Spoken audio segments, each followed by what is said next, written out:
Alright, so I finished my Infinity Spearzon. Essentially, if I were to hit with all 10 of my bolts from my charge strike, and you factor in Infinity and the negative res on the Infinity and Griffins and everything like that, then we can hit for over 200,000 damage in one single stab of charge strike. The way that I have my skill tree set up right now, I previously was actually using Lightning Fury with an Infinity Mercenary. So if I want to swap around back to that, maybe to do cows or something, I can. But ironically, Lightning Bolt is one of the synergies for Lightning Strike. So, which it doesn't really make sense because this, but I mean, I guess this was all done in this way, thinking of using a Javazon rather than a Spearzon. But all that said, managed to get the Infinity Spear done. So we got Infinity, some 220 gloves, FCR ring with some res, strength, mana on it, Arachnid's mesh. We got Ravenfrost for the cannot be frozen. Got some cool boots right here, tri-res, half freeze with faster run walk. I would have preferred if the half freeze was actually poison length reduction, but these are pretty good boots. Got a High Lord's, Enigma, and then almost anti-perfect Griffin's Eye. I don't even know if I'm gonna socket quest it. I mean, I might, or I might just, once I find another Griffin's, throw this Griffin's on my assassin for the extra FCR. Then we got Call to Arms on swap, and we got Phoenix instead of Spirit, because I don't mind sacrificing a little bit, you know, sacrificing the +2 that would be battle orders, or teleporting a little bit slower. Now I don't have to swap to teleport. I just swap when I need to get more mana and stuff like that. So we got Phoenix and CTA on swap. For the inventory, we just got full Jav and Spear skillers, and then we got one +15 all res charm just to make up for some of these resistances that we lack. Between the charm and the boots, these make a huge difference. I don't even think that I would run a Sundering charm on this character personally. Then we got just some random small charms, Annie and Torch. So I like the fact I could go and put these points in and everything, but I don't even think, even if I was doing Ubers with this character, these aren't gonna make any difference. I'm definitely gonna put my 1 point in Impale so that I can have that guaranteed get out of jail free card for Ubers if I want to throw on Drax, or I can try to be more reckless, keep what I have on for Ubers. But either way, that's the setup. Then on the Mercenary, we got Faith, Peace, and Vamp Gaze. We would actually be wearing this Shaft Stop on our Mercenary, but we need one more level on her because she's two strength short of being able to wear it. So I guess since Durus of Hate is terrorized right now, I'll show one run with this, and then I'll show one run of some other locations as well. Maybe one run here, one run Chaos, one run of Worldstone, I suppose.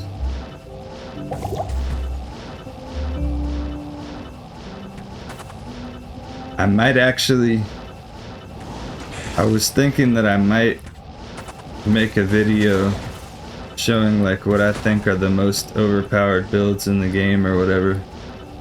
And that's all subjective as well, but I think between this, like Tesladin or Aradin, I think the Aradin's actually stronger than the Tesladin. I think the one that's actually arguably overpowered is when you take the like the Tesladin or whatever, you know, you have, except you wear dragon armor, Hand of Justice. So you do dragon armor, Hand of Justice, Dream Helmet, and you have the Dream Helmet synergized, so you're basically gaining like 2,000, 3,000 lightning damage just from the helmet alone. And then you got holy fire from your dragon shield, your dragon armor, and you got Hand of Justice as the weapon. I think that's arguably the most overpowered build in the game. But I don't really think things are overpowered when they require like so much wealth in order to even like make them in the first place. I can't. I feel like some of these builds, you know, you're gonna have to put over 1,000 hours in, unless you have a bunch of forum gold or something, or unless you just buy the shit. And I mean, if you have a full schedule and you're not, I would just, if you want to test something out, I would say to hero something in and try it out on single player if you're kind of like on the fence as to whether you want to make a certain build, because some builds can be kind of like ridiculous in terms of the shit that you need, and then, you know, getting the items in order to be able to make something are so reliant on luck. You know, you have to really like, to get to the most overpowered builds in the game, I feel like you have to really enjoy playing the game, period. And then, like, I don't really like playing ladder that much because I like playing with my overpowered characters. But, you know, I usually jump on ladder and play a little bit with friends and stuff like that. But in terms of like efficiency and stuff like that, I feel like since I've been playing, I got the whole sunken cost fallacy thing going on, so I want to keep playing with these characters that I've been building up for all this time, and finally got this crazy gear. So now I feel like it was all a waste of time if I don't play with them, I guess. I don't know. Same thing that gamblers think when they can't stop buying lottery tickets.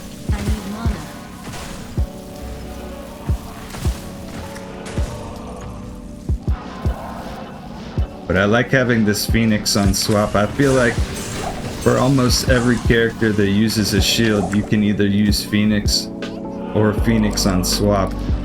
Some type of combination where you can benefit from the redemption aura.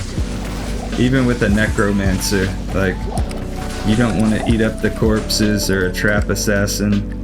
You don't want the corpses to get redeemed, but at the same time, if you have it on swap, it's not going to interfere with your regular gameplay style. So I think there's always kind of some way that you can be creative with things, and I hope that that's also the case. I hope that's also the case on the new Diablo coming out, but I feel like there's gonna be, I hope that the game doesn't feel too much like it's on rails, like where it just kind of feels like you're being like guided through the game, kind of like a Call of Duty campaign or something like that, where it's like, it doesn't really feel, see, even right there would be a good opportunity for using Impale against that enemy. I need to get over to this, if I can get here. As long as the aura hits him, it's gonna be a one-shot on him. As long as the aura is active on him. If the aura is not active yet, it's gonna be a two-shot. So that right there is just the infinity difference. The conviction aura difference. And that right there is the Phoenix difference.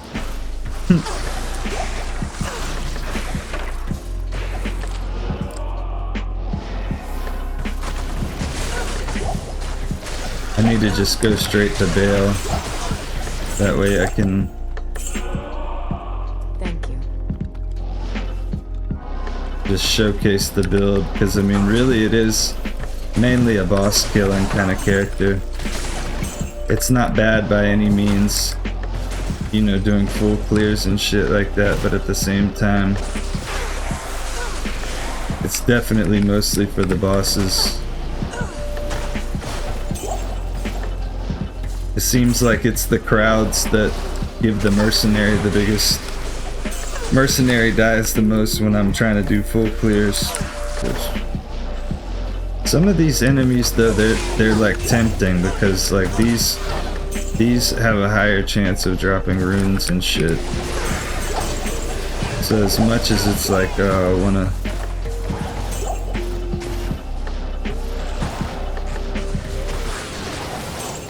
go past them or whatever, it's like might as well stop for a split second, possibly get another burr rune.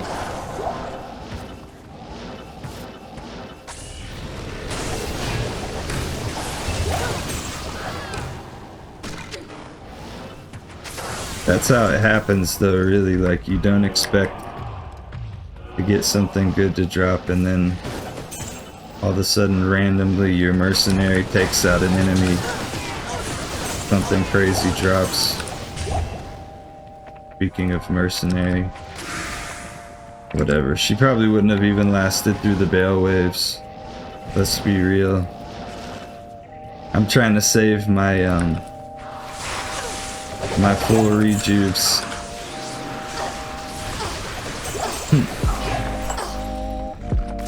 Yeah, that.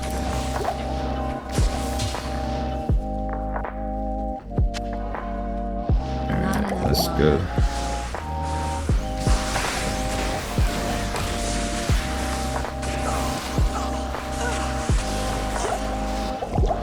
Yeah.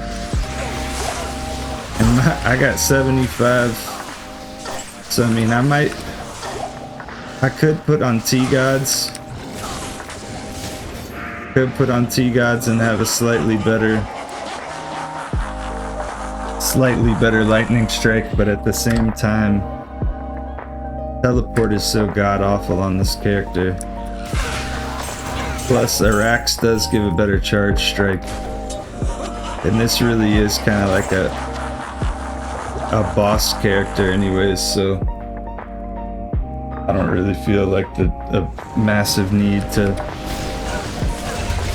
worry about that. That seems like it does fine right there.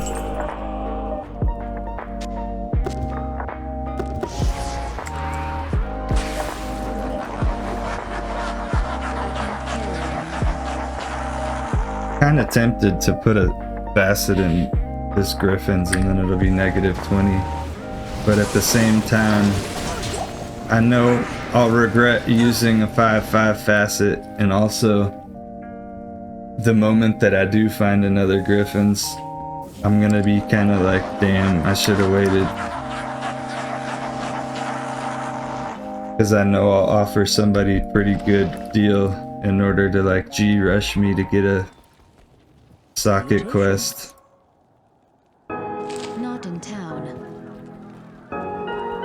Thing about that is that also takes like maybe what, 30 minutes, 20 minutes to get that socket quest, which isn't really bad, but I don't know, I don't think 5% is gonna make a big difference.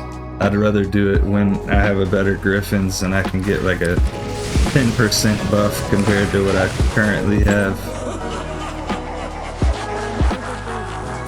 Alright, let's take this over here. Really like this Hieroglyphic scroll binding. This shit right here. Hieroglyphic cube binding, because it really makes a difference in my opinion for being able to access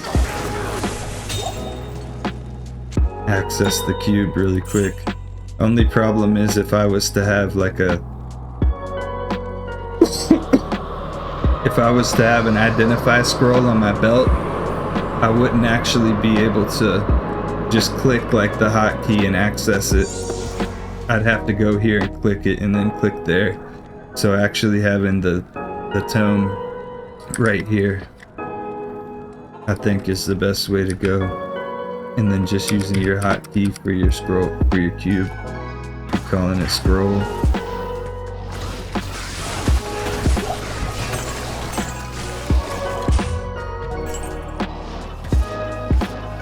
So yeah, that's the Infinity Spearzon.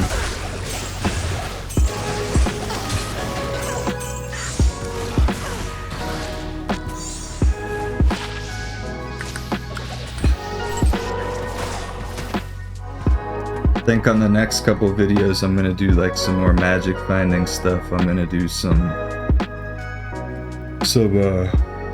maybe showing off like rare boots and stuff like this. I'm gonna try to do some more like YouTube shorts, so I might actually put some video ideas that I feel like could be better just in a minute or less. Put those as YouTube shorts and then put videos like this that are, you know, along 16, 15, 10 minutes, whatever. Make these into like full videos and then do other things as shorter videos. So I might even put some clips together with like this and like this paladin and stuff like that for like the most overpowered builds or whatever. I might turn those into shorts. Just continue to try to put content out there, but also maybe slow down on these because there's only so many builds that I can showcase in the game, like the Infinity Spearzon, and people have already made videos on that. I already made videos during the PTR for 2.5, but I do think it's cool to actually show off like the actual character on Battle.net with all your gear rather than perfect hero edited stuff. And so as unreasonable as this may be right here, it's still, you know, you can get this build online if you play enough, if you don't have a girlfriend, if you don't have a job.